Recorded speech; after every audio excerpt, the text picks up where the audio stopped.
Now, removing a brake booster on an XJ isn't that bad. All you gotta do is take off the brake lines going from the master cylinder to the proportioning valve, take off the bracket for the proportioning valve, and then unbolt the master cylinder. You can head into the cab underneath the dash and then take off the 4 mounting bolts. There's 2 on the driver's side that aren't too bad to get to, and then 2 on the passenger side. A little more difficult. Then there's a little clip holding the plunger to the brake pedal, and it pops right off. Also, make sure you disconnect your brake light switch. That way your brake lights aren't on while you're working on this thing. Now, the reason we're doing all this, my brake lights won't turn off, the pedal won't return all the way unless I pull it back manually with my foot. This brake booster here, it's less than a year old. I think it's going out already. It's a Cardone unit, and I've actually heard not too many good things about it. So today we're gonna be swapping in this unit from Crown. Crown makes Jeep parts, so I trust them a little bit more. The reviews are a lot better, but they're around the same price. So we're gonna install this guy, see how it goes. Now, comparing these 2 brake boosters, they're not that different. They're roughly the same dimension, look about the same. The only thing I noticed was looking inside, the internals look a little bit different on each one. And on the back, they look about the same. I forget where I read it, but someone hypothesized that the Cardone unit was actually bigger, which I don't know. They look about the same. I don't have a device to measure girth at the moment. So we're just gonna throw in the Crown right away. Make sure you have the foam pad, the metal spacer, and then the foam pad on the other end. Drops right in. Got all these mounting bolts started by hand.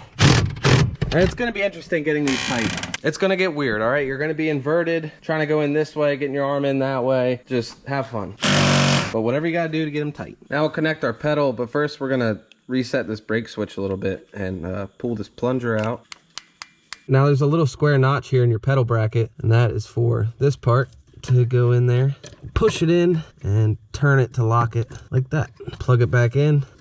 Now we'll get the pedal in place, and we'll install our little clip. Now the brake light's still on, so I'm just gonna pull this plunger out a little bit more, just for now. Done in the cab, for now. Now I doubt I have to do this, but just to play it safe, I'm gonna go ahead and bleed this master cylinder. That's a pretty simple process. Got these little threadums that go in the holes. Snug them down a little bit. Attach a line to each one of them. Then we'll just run them up into the reservoir. And then just make sure they're fully submerged. And then we're just gonna start pumping the piston. Just getting out all the air bubbles.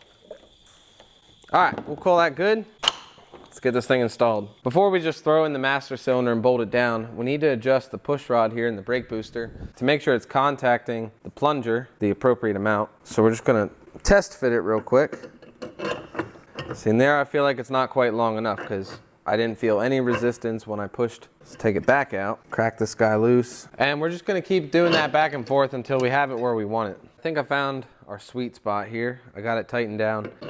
So you see right there is where it bottoms out, and there's a little bit of a gap, and it just needs a little bit more pressure before it's fully seated, but there's not any fluid seeping out of the holes. Just a little bit of preload on there. Let's get it all reinstalled quick.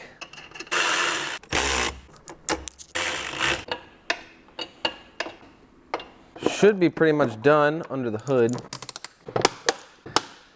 Now I'm gonna pull off all the wheels just to make bleeding the brakes a little bit easier. Pump it up. Keep her topped up. Ooh.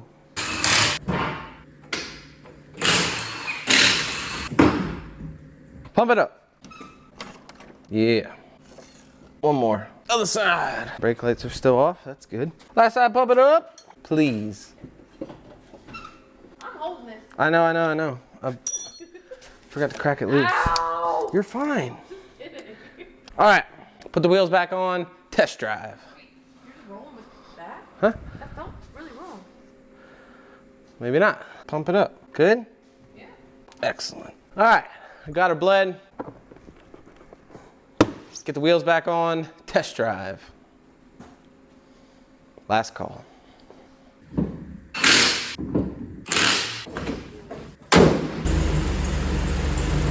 Out on the test drive, everything seems to be working a lot better.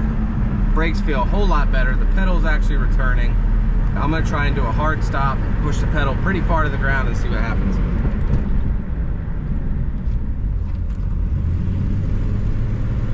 Works pretty good. Proportioning valve test.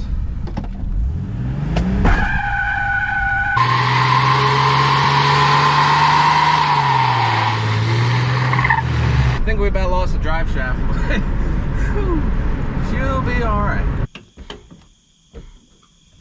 Looks like we solved our issue. It was indeed the brake booster. So we should be done working on the X-Ray for a little while. Hopefully we can give our full attention to the truck, which is painted. Quick sneak peek. That's all you get. What? Oh, I said, so that's gonna wrap it up for this one? Yeah, that's gonna wrap it up for this one. Take it easy. We'll see you in the next one.